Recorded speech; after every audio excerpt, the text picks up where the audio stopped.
Vinnie, it's so good to be back. You and I have been swimming in the same circles for a few decades, and it's great to be back.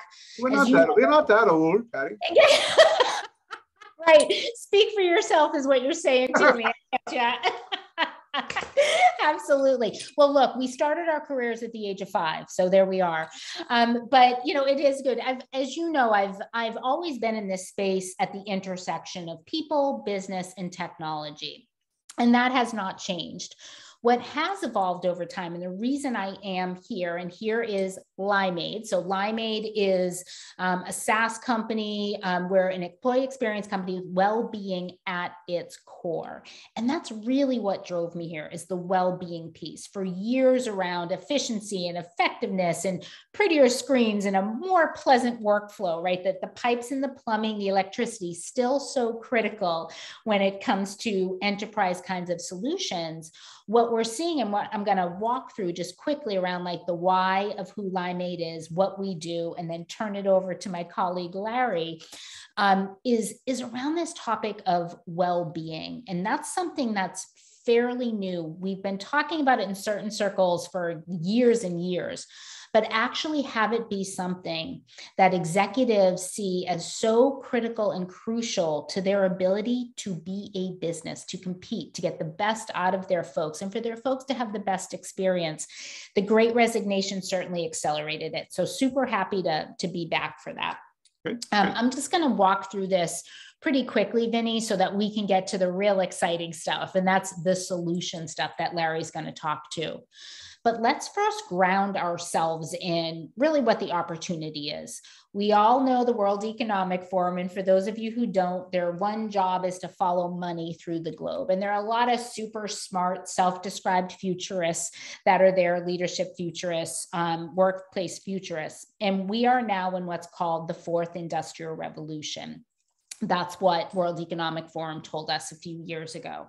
And so what that means, every industrial revolution has been marked by technology replacing what people do. And then the last two, what people make decisions on.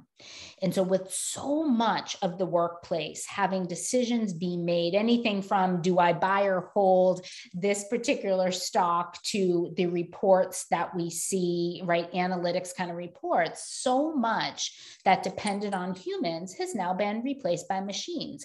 So the decisions we get to make today and tomorrow are quite different than the ones we had to make as workers, as leaders yesterday. In 2016, about the time the 4th Industrial Revolution was declared with a flag put in onto that planet, the World Economic Forum did a quick study, or probably an in-depth study of thousands of CEOs across the globe and asked them, where are you going to spend your money over the next 5 years? And what they said was, we are going to spend 2-3 times the amount of money in physical capital, locations, technology, inventory. Pandemic happens.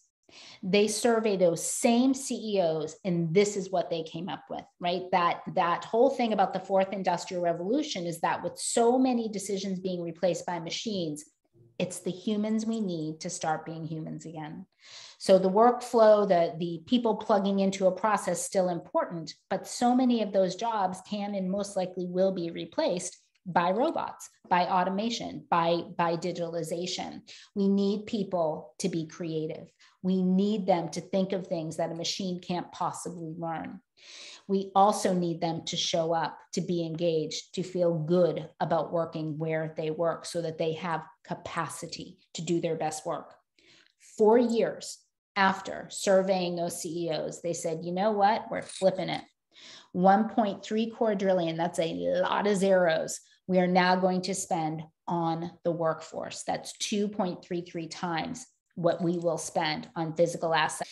And it makes sense because there truly are so many challenges that are happening in the workplace. We have all experienced, if you've traveled, you're having a hard time getting on and off a plane in a good amount of time. There's no one working. 40% of healthcare workers are leaving the workforce. They're exhausted, they're tired, they are burnt out. People are in crisis. The way we're working has to change. And the challenge is that we do not have the right tools as leaders, as enterprises, to be able to address this. And I, as an employee, certainly don't have the tools necessary to address these things. These stats come, by the way, from our Limeade Institute, which I'll talk about in a second, as well as compared to the Bureau of Labor Statistics. So what we have seen in the market, employee experience has been a topic for the last few years. Before it was engagement, of course, right? We all know Gallup. We've been working with Gallup for 30 years around engagement. We've heard of listening. What's been so interesting is seeing this third leg of the stool that we have seen from our research. Larry runs the Limeade Institute, which does a lot of market understanding and research, kind of where the puck is going. And that certainly helps with product. But what we're seeing is this thing around experience. What is it like to interact as someone who works in this company? The human connections, the way work is presented to me, how I'm set up for success or failure, the understanding of the lines being blurred. Burnout's a real freaking thing. And the challenge right now is that companies are looking at addressing burnout by using tools like listening, pulse surveys. Are my people happy here? You know, what's the mood of them? What's the pulse? What's the sentiment? Are they happy working here? Job satisfaction, really critical, but only tells us part of the story. They're using things like engagement tools, which is essentially it's for burnout. So we know that you're tired, you're burnt out, you're frustrated, all of those things are happening, but you still like it here. Great. So then we understand we have these things like performance management, for example, things around engagement, learning, right? And it's all about, okay, so engagement tools help me know the things I want to know. And if I'm an employee, I have these skills and I'm willing to use them at this company. That's been pretty much what companies have been investing in to solve the burnout problem. Here's the challenge. It's called diminished capacity. That's exactly what the challenge is with burnout. It's exactly why people are leaving jobs. We're even seeing new research, Vinnie, that's saying people aren't necessarily only leaving or just leaving because they don't like the place they're working at. They're leaving because there are options for them. But what if you made it so good that they didn't even look at other options? What if you address that diminished capacity? And that's where well-being, the final third place of this experience tool, where we address specifically that thing around capacity. I might like it here. I might have the skills and I might want to use my skills here. Awesome. But if it's going to take me twice as long to do half the quality of work because I'm exhausted, right? I can help people with that if I give them these well-being tools that Larry is going to address. And so we can see how that ends up. This is also from the Limeade Institute from our customers. Once you infuse that third leg of the stool, and we have all three of those legs, all of a sudden we see things like fewer people are leaving. People are starting to use those areas of investment, mental health, physical health, financial health, all of these different services that HR is delivering to their people to give a full well-being. We're seeing those kinds of things increase when you have well-being at the core of experience. You see stress go down, and ultimately you see people being able to truly do their best work. A bit about Limeade. We've been doing this topic around well-being at the core of the employee experience for 16 years. We're the only company who has done that. So we really know this space. We have been here. We have pioneered it. We saw this coming before others, and we are so excited that many companies are kind of catching along, and they're trying to make up for lost time. Day one, when you start with well-being, Vinnie, you have to go to the individual human, because everybody, right, is responsible for their own well-being. I can't do it for you. That a very long time ago forced Limeade to get away from a one-size-fits-all approach to anything. It is about meeting people where they are, giving them specifically what they need to harness their own power, their own well-being, their own voice, their own learning, their own human connections.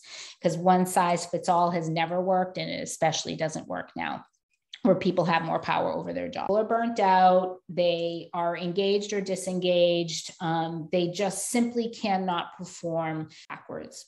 That requires that we understand what is going on in the market, what are those drivers when it comes to decision-making for sure, but more importantly, our customer's customer. How is the employee experience as we see it that needs to be elevated with well-being so people can see their work, can see their leaders, can see their peers as a source of fueling versus depleting who they are? This is how Limeade addresses it. We start with what is going on out in the market to answer that. That's where Larry's team, the Limeade Institute, comes in. It helps us meet tomorrow's challenges and tackling today's at the same time. The next is around this trusted partnership. We employ best practices that Larry's team helps us identify, and we truly sit with our customer and enable them to increase that participation, to get the most out of this program. All of that is built into the solution. Best practice, what the industry has told us, and Larry building out the vision around the employee experience through truly immersive solutions, again, personalized to the user.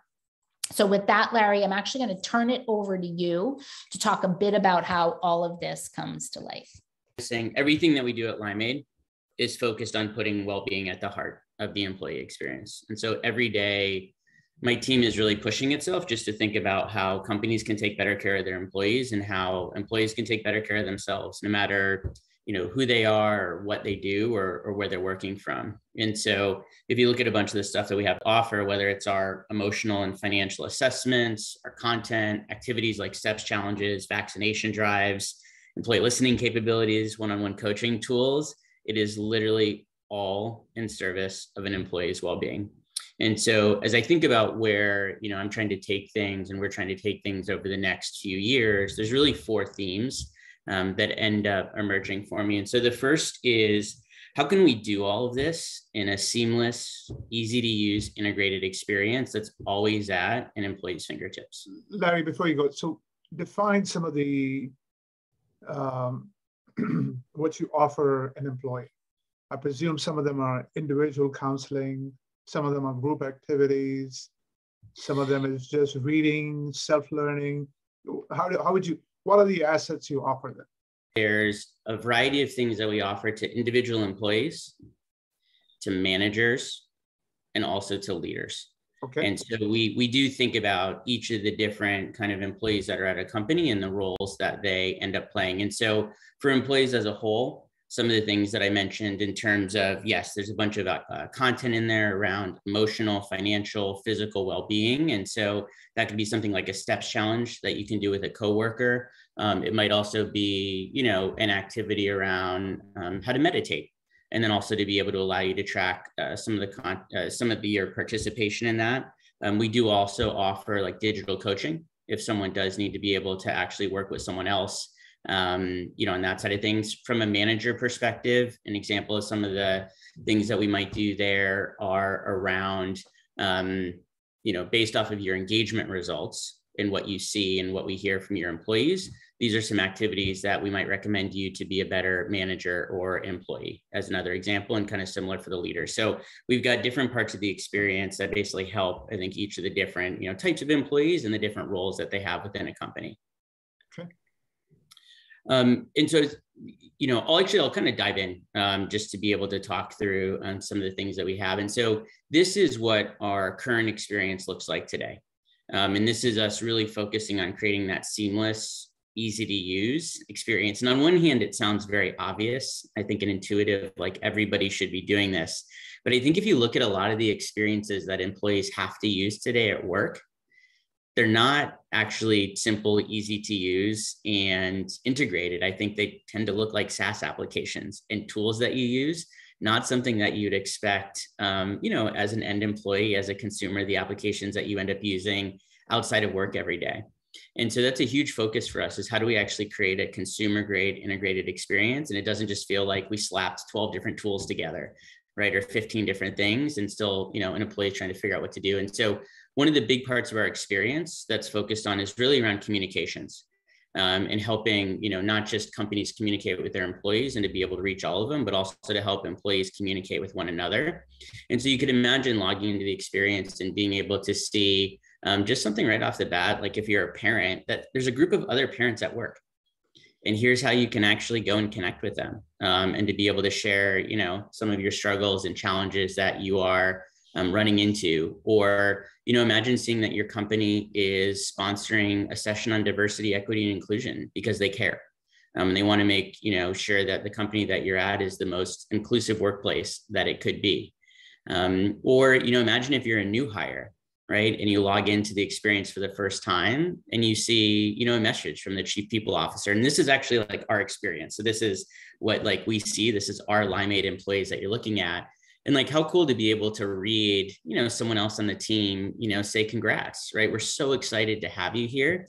Like that feels very different, I think, when you start a job, right? Versus most people just, come in. A lot of people don't know that they started. They don't know who a lot of people are. And so this is one of the ways that Limeade is just creating that social connection right off the bat for folks. And just one other example that we also, enable within our solution today is recognizing people as well.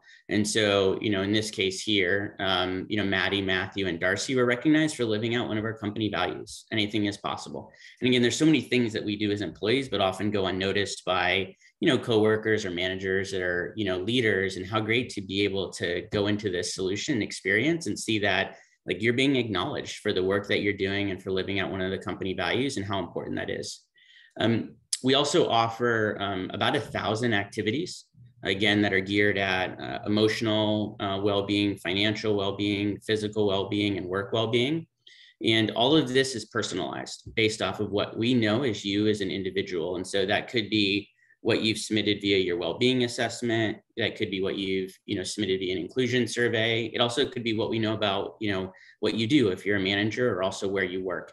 And so we've got a variety of different activities in here that are personalized and unique for every individual based off of where that in their well-being journey. Who provides these different financial advice? And are they partners of yours, or does a customer decide who provides that? Yeah, it's a great question. And so our platform is extensible. So if companies want to create their own content, they're more than welcome to. But we also have folks at Limeade that write content based off of, what the Limeade Institute research and finds around best practices on well-being. And then we do also offer partner content as well, and make it easy for a customer if they wanted to, if they had a content partner that they used and they wanted to be able to bring it into the experience, we make it really easy for them to do that as well, because again, we want it to be integrated. So financial advice, for example, I presume you don't have financial expertise, right? So somebody else, a third party, provides that, correct? Yes. Yep. Okay. And Vinnie, just to double down on that. So in the US, we sell mostly to the benefits buyer. Okay. And over in the EU, it's more to a talent experience buyer. Okay. A lot of these benefits buyers already have those partners right in place for finance. So it's absolutely, as Larry said, really plugging in. An important thing to note, it's very hard to get people to use those solutions from those providers. And like Larry said, having it all in one place is really critical. We do have partnerships we come to the table with. Most of those partnerships are the ones that the customer. Pick up on your last point. A lot of employees don't use them. Is it because they don't know what they have? Or I've heard in some cases, and I don't know how much, these services are really, companies talk a big game, but they really outsource to the cheapest provider. And frankly, the advice is not very good. So give me an honest answer. Why is it not used as much? Way back in the day, it's human behavior. Way back in the day, I want a promotion. I want all these things. You want me to input my skills? Are you kidding me? Right? So there's a bit of we really want these services. We want our company to be able to give us access to legal advice, give us access to, workouts or whatever, but actually going in and using it, there's that challenge. To Larry's point, the real challenge, Vinnie, is the build it and we will come. We are not making it easy for people to access the stuff they need, and they have to go search for it. With Limeade, because of the well-being assessment, it's, I don't know, Larry, 10 minutes, 15 minutes worth of questions that talk to every part of well-being. All of a sudden I have a destination to go that's meant specifically for me versus for someone else that's just listing a bunch of links and services. So it's quite frankly both. But to the defense of the employee base, certainly not making it easy for them. And we have seen a significant increase in that utilization. The other thing to note here that's quite interesting, so there's using the external services, right? Really super important. Of course, every company wants that because they're spending a lot of money and they have to pay that money whether people are using them or not. The other thing, and it goes back to, the beginning talk around people are using pulse surveys and engagement tools to try to solve a well-being problem. Doesn't make sense. You need all three. There's the one thing Larry showed around the connection piece, right? We see that a lot in kind of rewards and recognition, but it's so much more. One of the core components is, do I feel connected? Do I have a relationship to my boss, to my peers? People want to feel like they belong, like they are seen. And that is a huge piece. And we are seeing such a big impact around that. Not just I'm giving you an award, but other people, the social component weighing in, massive. And again, making it easy for people to do that. And you might notice, Larry, I'm not sure if we put it in there, those kinds of awards, that interaction, it's not just Vinnie, you're great, thank you so much. It's Vinnie, you have demonstrated this value-based behavior that the company told us is important. So having that link not only to the people around you, but your company and how we work, right, to that culture piece, super critical, really hard to get your employees to do through a portal. Like this badge with the astronomy related badge. Yeah. And anything is possible is one of our core, to Larry's point, one of our core values that we have. And so we congratulate people when we feel like they have demonstrated that. It really reinforces the culture. So Oracle just announced employee experience. Everybody's talking employee experience. One of my questions with them is, you're just providing a software skin. Where are all the services like you guys are providing, right? Yep. So this is frankly to me a lot more closer to employee experience than just a piece of software. Yes. I mean, Vinnie, look, I'm part of the problem. You know my career. So, and we still need workflows for that kind of work. Sure.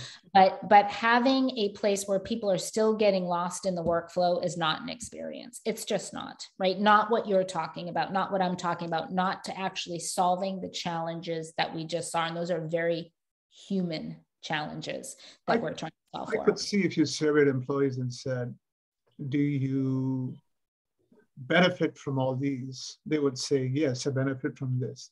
Yes. Not so much I benefit from a nice workflow in a HR system. Not at all. And we just saw a wonderful video from our customer in the state of Washington, where they surveyed a bunch of employees. They have some great takes around someone who in the middle of the pandemic moved to the state of Washington, had no friends, was able to use this solution to not only leverage some of the services. She had some skin disorders that made her shy, but also connect with other people. Vinnie, she didn't talk about the ERP systems, right? She talked about this particular place of being able to come and not only find the services. We're not going to force this down people's throats. This is about people harnessing their own power to be able to really fuel themselves, to take advantage. People were losing weight, their diabetes are going down. All of a sudden they have friends, right? They're more connected. They know what's expected of them. They're talking to their boss more ad hoc. It really does make a difference. Again, we need the ERPs. Trust me, we plug into the ERPs. We know that's important, but it's not the answer. The next big piece for us is, we've done a lot of work, I think, to be able to create this seamless integrated experience, but we're also pushing ourselves to see how can we take that one step further. Like so many employees today, right, spend their time inside of, say, Microsoft Teams or Slack or Workplace by Facebook. What if what we're doing actually shows up where they work? And so what I'm showing here is actually a lot of the experience that I just showed, that's someone we do offer as a standalone app and a website and whatnot. But imagine if when you logged into Microsoft Teams for work for the first time in the day, you see Limeade. And you see the activities that you're interested in, that you see that your company cares enough to actually put this into the experience. And even imagine if you got nudged, right? A notification that said, hey, it looks like you've got a 30-minute break. Why don't you do a quick meditation? Or if you're a manager, it looks like you have 5 one-on-ones today. Get out of the office. like take a walk, walking one-on-ones with your people, like you'll feel better after that, and so will they. And so being able to infuse what we do into where people are working at today is a huge part of what we're also trying to do. And even when we turn this on internally for our own employee base, within 2 days, 50% of our employees saw it without us communicating anything, just because it showed up where they were at. And like a lot of our, customers would die for numbers like that, for participation. Like that's one of the biggest things we hear, again, going back to stuff being underutilized. Like if folks could achieve 50% participation without any communication to their employees, that would be huge. Yeah. Absolutely huge for them. Yeah, organic selling. Yep.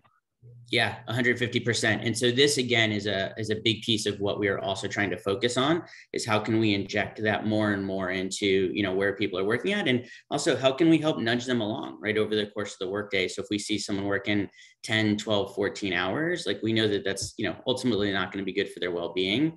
And so there's also some of these little micro moments that we might be able to help, give them a nudge to be able to help interject some of the well-being in there. So this is another really big focus area for us. The other two pieces I did just want to highlight real quick. Larry, I like what you just said.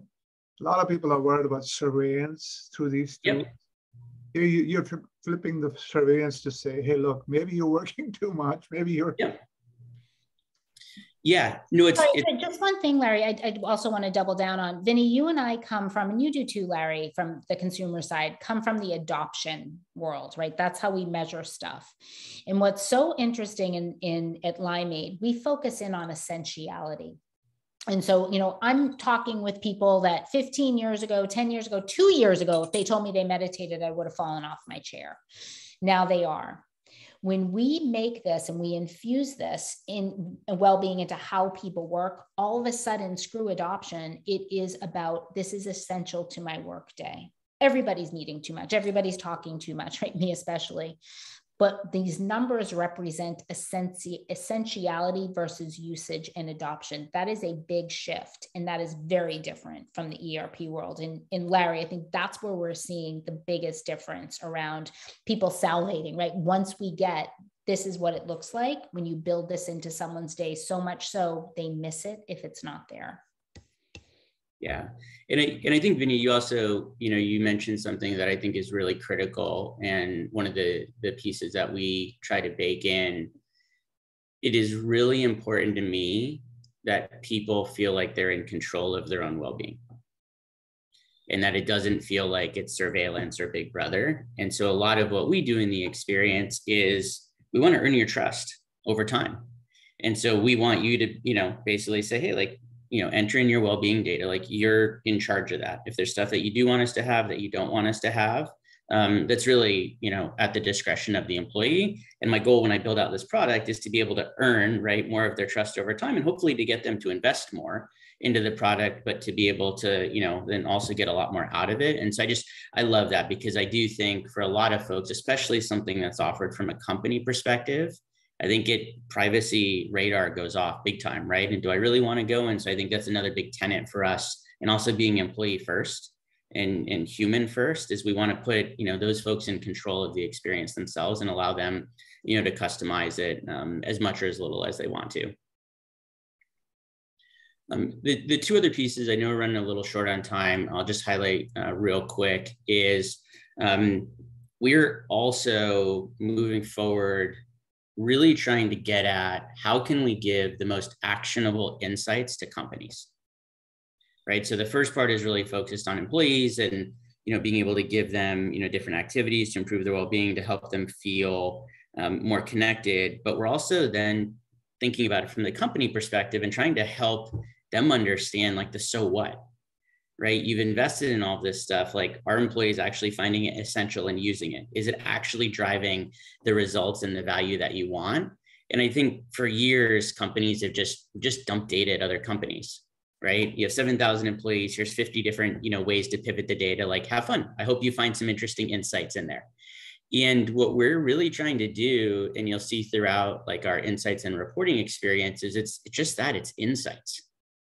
Right. And so, and not only is it insights, but it's also understandable and written in plain language that people can understand. And so I think that's a really huge tenet for us moving forward, is we don't want to just dump more data at people and have them spend tens of hours trying to go and figure out like, okay, great, what do I actually go do about this? We're trying to make it really easy for them to understand, whether or not the actions that they're taking are actually driving the results that they're looking for. And kind of similar to what I talked about on the employee side as well, we're also looking for ways to be able to nudge companies, right? And so as an example, emotional activities are really hot right now in your company and your employees are using them. Consider adding more, right? And here's some from, our activity center that would let you do that. Or, you have something in the experience that'll let your employees submit an idea on how the company could get better, but it's going underutilized. So consider posting an update on that to help make sure that folks know, right, that opportunity is there. And so this is a key piece of, where we are trying to push the experience for the company, is not just dump a bunch of data at them, but actually like help them take action. And again, see whether or not, that action is driving value. Do you share with them what other companies are finding are more useful than others? Yep. Maybe yeah. Yeah. Okay. Yeah, 100%. So companies can go in and look at like comparisons with our overall book of business. They can look at industry comparisons. A lot of our institute research that we publish is based off of best practices that we see with our customers. And so we fold that into the experience as well. And so, yeah, really trying to, I think, be better together, from a company perspective. The last piece I'll highlight real quick is, I also think for so long, a lot of this has fallen on the shoulders of people teams and human resources. And it kind of feels like an impossible task. Not that I've ever done that role, but from talking to them, and they're really eager to get leaders and managers involved, right? And I think we all kind of know, and the science tells us the importance of the role that a manager plays, right, in an employee's well-being, also in the overall employee experience. And we also know how hard it is as a manager. Not only are you trying to take care of, 10 or 15 or 100 or 1,000 people's well-being, you're also trying to take care of your own, right, at the same time. And so a big area that we're also investing in is just providing better tools for managers to be able to help make them more part of, creating that healthy employee experience, to make them more part of the strategy. And so, you can imagine us saying, hey, here's the engagement results that we end up have. Here's some content, again, that you can go ahead and listen into. That's bite-sized chunks, maybe 30 seconds, 60 seconds, that help you, give better feedback or to be able to do better coaching with your employees.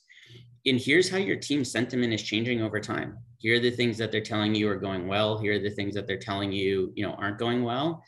And then finally, in closing, just this big piece again around actionable feedback, right? Imagine, companies that go do surveys, they get tens of thousands of comments. And I just met with a customer, they spent 20 hours reading every single one of them, which was awesome. But like, imagine if they took that 20 hours and actually like spent it on driving action. And so this is a big piece for us, is we're trying to take all the different data that we get, about employees from employees, and really trying to distill that down into actionable feedback. And so from a manager perspective, hey, your employees feel supported. Here's some examples of how. They feel like you're transparent in your communication. Here's some examples how. And here's some things that you should consider changing. Your employees feel like you are micromanaging them, or you're not getting recognized enough. And so again, not just at a company side, but even at a manager side, we're trying to bring them into the conversation. This is through surveying employees, right? How else would you find that out? It's through surveying employees is one, but Limeade has a ton of data about employees, and surveys are just one piece of it. Okay. Well-being assessment is another example of what we have. And so part of what I'm trying to also look at is, in companies today, different people, different companies tend to look at that data individually, right? So you've got the team that's in charge of listening, and they go look at all the listening data. And then you've got the benefits team, and they go look at, the well-being data and how folks are doing. But from a company perspective, we're also trying to integrate all that data to maybe even say, hey, your employees are telling this in your listening survey, but when you actually go look at their well-being assessment, like, these are actually the things that are popping for them there. And so, make sure that you're looking at all the different data elements that you have and what you're hearing, and really listening, so that, you can actually know more about your employees, and also can do more and take more action across the company. So it's a lot more than listening stuff for us in terms of what we're able to leverage to provide those insights to companies, and again, also to individuals as well. Okay. So that is I know a little long, but that is, again, kind of the big four things that we're looking at is just that seamless integrated experience, also pushing to how, that can show up where people are already working at today and spending their time. And then also just, how we're trying to do a lot more from an actionable insights perspective, not just from a company perspective, but also bring managers more into the conversation and give them more of a sense of ownership, as well as, putting well-being at, the center of that healthy employee experience. So what do you, in terms of branding, are you emphasizing experience or well-being? Patti, you want to talk to that? Or you want me to? Or?